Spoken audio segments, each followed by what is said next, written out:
Praise the Lord. நான் Deborah. இயேசுவை மரபாமனசுல இருந்து இயேசுப்பா உங்களோட பேசுற வார்த்தை சங்கீதம் 50ஆம் அதிகாரம் 15ஆம் வசனத்துல, ஆபத்து காலத்தில் என்னை நோக்கி கூப்பிடு, நான் உன்னை விடுவிப்பேன், நீ என்னை மகிமைப்படுத்துவாய். ஆமென். இந்த வசனத்துமா இயேசுப்பா உங்களோட சொல்றாரு.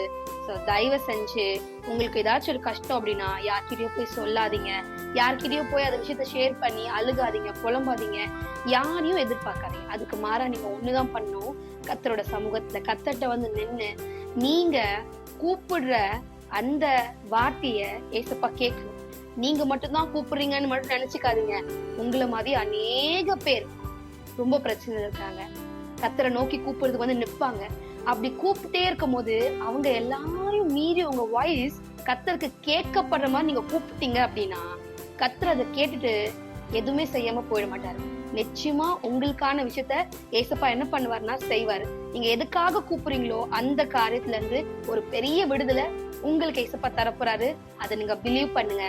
அதை பண்ணிட்ட பிறகு நீங்க என்ன பண்ணணும் அப்படின்னா அவரை மகிமைப்படுத்தணும். அவரை நீங்க என்ன பண்ண குளோரிஃபை பண்ணணும். சோ இந்த வசனத்தின் மூலமா ஒரு சின்ன எக்ஸாம்பிள் சொல்லி நான் முடிக்கிறேன்.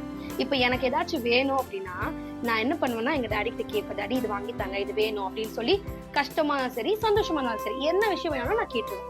அப்போ அவர் என்ன பண்ணுவாருன்னா எனக்கு வாங்கி தரும் போது அவர் என்கிட்ட இருந்து என்ன பண்ணுவாருன்னா எதிர்பார்ப்பேன், என் பொண்ணு அது நல்லா இருக்குன்னு சொல்றாங்கன்னு பாத்துக்கிட்டே இருப்பாரு. சோ அந்த விஷயத்த நான் எப்படி பார்ப்பேன் அப்படின்னா அவர்கிட்ட சொல்லிக்கிட்டே இருப்பேன், தேங்க்யூ டாடி, ரொம்ப சூப்பரா இருந்துச்சு, நீங்க தான் எனக்கு இது வாங்கி கொடுத்துருக்கீங்க அப்படின்னு சொல்லி அந்த விஷயத்த நான் என்ன பண்ணுவேன் டாடி கிட்ட சொல்லிக்கிட்டே இருப்பேன். அந்த மாதிரிதான் உங்ககிட்ட ஏசப்பா என்ன பண்றாருன்னா எதிர்பார்க்கிறாரு.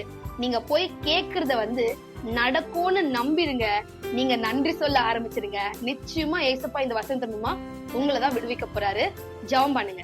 நன்றி தகப்பனே, நேற்றும் என்றும் என்றும் மாறாதே, இந்த வசனத்தின் மூலமா நீங்க எங்களை விடுவிப்பீங்க. நாங்க யாரையும் நோக்கி கூப்பிடல, நாங்க எங்கேயும் போய் டைரக்டா இன்டைரக்டா கேட்கல, டைரக்டா உங்களை நோக்கி பாக்குறோம். எங்களை தயவு செஞ்சு விடுச்சிருங்க. நிச்சயமா நான் உங்களை மகிமைப்படுத்தும். இயேசுவின் நாமத்தில் பிதாவே, ஆமென்.